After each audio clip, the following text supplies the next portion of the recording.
ಮಕ್ಕಳನ್ನ ಬೆಳೆಸುವಾಗ ಪೇರೆಂಟ್ಸ್ ಮಾಡಂತ 3 ತಪ್ಪುಗಳು ಯಾವುದು? ನಾವಿಬ್ಬರು ತುಂಬ ಯಂಗ್ ಏಜಲ್ಲಿ ಮದುವೆ ಆಯಿತು, ತುಂಬ ಯಂಗ್ ಏಜಲ್ಲಿ ಮಕ್ಕಳಾಯಿತು. ಈಗ ತುಂಬ ಯಂಗ್ ಏಜಲ್ಲಿ ಮದುವೆ ಮಕ್ಕಳಾದಾಗ ನಮ್ಗೆ ಕೆಲವೊಂದು ವಿಷಯಗಳು ಗೊತ್ತಿರಲ್ಲ. ಮಕ್ಕಳನ್ನ ಹೆಂಗೆ ಸಾಕಬೇಕು, ಯಾವ ದಾರಿನಲ್ಲಿ ಅವ್ರನ್ನ ಕರ್ಕೊಂಡು ಹೋಗಬೇಕು ಅನ್ನೋದೆಲ್ಲ. ಆ್ಯಸ್ ಅ ಯಂಗ್ ಪೇರೆಂಟ್ ನಾವು ತುಂಬ ತಪ್ಪುಗಳು ಮಾಡಿದ್ದೀವಿ. ಇವಾಗ ನನ್ನ ಮಗನಿಗೆ 15ನೇ ವರ್ಷ ನಡೀತಾ ಇದೆ. ಈ ಎಕ್ಸ್ಪೀರಿಯನ್ಸಲ್ಲಿ ನಾನು ನಿಮ್ಗೊಂದು 3 ಸಜೆಷನ್ ಕೊಡಬೇಕು ಅಂದರೆ, ನನಗೆ ಈಗಿರೋ ಮೆಚುರಿಟಿ ಅವಾಗಿದ್ದಿದ್ರೆ ಈ 3 ತಪ್ಪುಗಳನ್ನ ನಾನು ಮಾಡ್ತಿರ್ಲಿಲ್ಲ. ಮೊದಲನೇದು ಬಂದು ನಮ್ಮ ಕೆಲಸ ಮಾಡ್ಕೋಬೇಕು, ನಾವು ಫ್ರೀ ಆಗಿರಬೇಕು ಅಂತ ಅವ್ರಿಗೆ ಮೊಬೈಲ್ ಕೊಟ್ಟು ಅವ್ರಿಗೆ ಎಂಟರ್ಟೈನ್ ಮಾಡೋದಕ್ಕೆ ಬಿಡ್ತಿರ್ಲಿಲ್ಲ. ಯಾಕಂದರೆ ಅವರಿಗೆ ಮಕ್ಕಳಿಗೆ ಚಿಕ್ಕ ವಯಸ್ಸಲ್ಲಿ ಅವ್ರ ಬ್ರೈನ್ ಡೆವಲಪ್ ಆಗೋದು ಟೈಮಲ್ಲಿ ತುಂಬ ಸ್ಕ್ರೀನ್ ಕೊಡೋದು, ಮೊಬೈಲ್ ಸ್ಕ್ರೀನ್ ಅಡಿಕ್ಷನ್ ಮಾಡಿಸೋದು. ಅವ್ರು ಲೇಟರ್ ಸ್ಟೇಜಲ್ಲಿ ಅವರು ಆ ಬೋರ್ಡ್ ಅವ್ರು ಎಲ್ಲದಕ್ಕೂ ಚಿಕ್ಕ ಚಿಕ್ಕ ವಿಷಯಕ್ಕೂ ಬೋರ್ ಅಂತ ಅನ್ನೋಕ್ಕೆ ಸ್ಟಾರ್ಟ್ ಮಾಡಿಬಿಡ್ತಾರೆ. ತುಂಬ ಸ್ಕ್ರೀನ್ಗೆ ಅಡಿಕ್ಟ್ ಆಗೋಗ್ಬಿಡ್ತಾರೆ. ಅದನ್ನು ಒಂದು ಕಡಿಮೆ ಮಾಡ್ತಿದ್ದೆ. ಇನ್ನು ಎರಡನೇ ವಿಷಯ ಬಂದು, ಅಫ್ಕೋರ್ಸ್ ನನ್ನ ಮಕ್ಕಳು ಚಿಕ್ಕವರು ಇದ್ದಾಗ ದುಬೈನಲ್ಲಿ ಬೆಳೆದ್ಬಿಟ್ರು. ಅಲ್ಲಿ ಅಪಾರ್ಟ್ಮೆಂಟ್ ಕಲ್ಚರಲ್ಲಿ ಅವರಿಗೆ ಸೋಷಲೈಸ್ ಮಾಡೋದಕ್ಕೆ ಆಗ್ತಿರ್ಲಿಲ್ಲ. ಸ್ವಲ್ಪ ನನಗೇನು ಅನ್ನಿಸ್ತು ಅಂದರೆ, ಇವರೇನೋ ಫಾರಮ್ ಕೋಳಿ ಥರ ಬೆಳಿತಾವ್ರೆ ಅಂತ ಅನ್ನಿಸ್ತು. ಹೆಚ್ಚಾಗಿ ನಾನು ತುಂಬ ಜನರ ಹತ್ರ ಇಂಟ್ರ್ಯಾಕ್ಟ್ ಮಾಡ್ತಿದ್ದಾಗ ನನಗೆ ಫೀಲ್ ಆಗ್ತಾಯಿತ್ತು.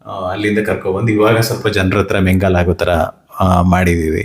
ಚಿಕ್ಕ ವಯಸ್ಸಿಂದನೇ ಅವರಿಗೆ ಸೋಷಿಯಲ್ ಸರ್ಕಲ್ನ ಡೆವಲಪ್ ಮಾಡಬೇಕು, ಎಲ್ಲ ಮಕ್ಕಳ ಜೊತೆ ಜನರ ಜೊತೆ ಬೆಳೆಯುವಂಥ ಒಂದು ಎನ್ವೈರ್ನ್ಮೆಂಟ್ನ ಕ್ರಿಯೇಟ್ ಮಾಡಬೇಕು. ಅದು ತುಂಬ ಇಂಪಾರ್ಟೆಂಟು. ಇಲ್ಲಾಂದರೆ ದೊಡ್ಡವರಾದ್ಮೇಲೆ ತುಂಬ ಇಂಟ್ರೋವರ್ಟ್ ಆಗಿಬಿಡ್ತಾರೆ. ಮೂರನೇದು ಬಂದು ಫುಡ್ಡು, ಜಂಕ್ ಫುಡ್ ಕಲ್ಚರ್. ಅಂದರೆ ಮನೆಯಲ್ಲಿ ತಿನ್ನೋ ಆಹಾರ ಕೆಟ್ಟದು, ಹೊರಗಡೆ ತಿನ್ನೋದು ಸ್ಪೆಷಲ್ಲು ಅಂತ ವೀಕೆಂಡಲ್ಲಿ ಪೇರೆಂಟ್ಸ್ ಕೂಡ ಬಕಾಸುರಗಳ ಥರ ಅದು ಬರ್ಗರು, ಪಿಜ್ಜಾ ಈ ಥರದ್ದೆಲ್ಲ ನಾವು ತುಂಬ ಹೋಗಿಲ್ಲ. ದುಬೈನಲ್ಲಿದ್ದಾಗ ಆ ರೀತಿ ಒಂದು ಕಲ್ಚರು ಸ್ವಲ್ಪ ಇತ್ತು ಅಂತಲೇ ಹೇಳ್ತೀನಿ. ಏನು ದೊಡ್ಡ ಸಾಚ ಅಂತ ನಾನು ಇಲ್ಲಿ ಸ್ಕ್ರೀನ್ ಮುಂದೆ ಒಪ್ಕೊಳ್ಳೋದಿಲ್ಲ. ಓಕೆ, ನಾವು ಅದೆಲ್ಲ ತಪ್ಪುಗಳು ಮಾಡಿದ್ದೀವಿ. ಅದಕ್ಕೆ ನಾನು ಏನೇನು ತಪ್ಪುಗಳು ಮಾಡಿದ್ದೀನಿ ಅದೇ ವಿಷಯಗಳ ಬಗ್ಗೆ ನಾನು ಜನರಿಗೆ ಹೇಳ್ತೀನಿ.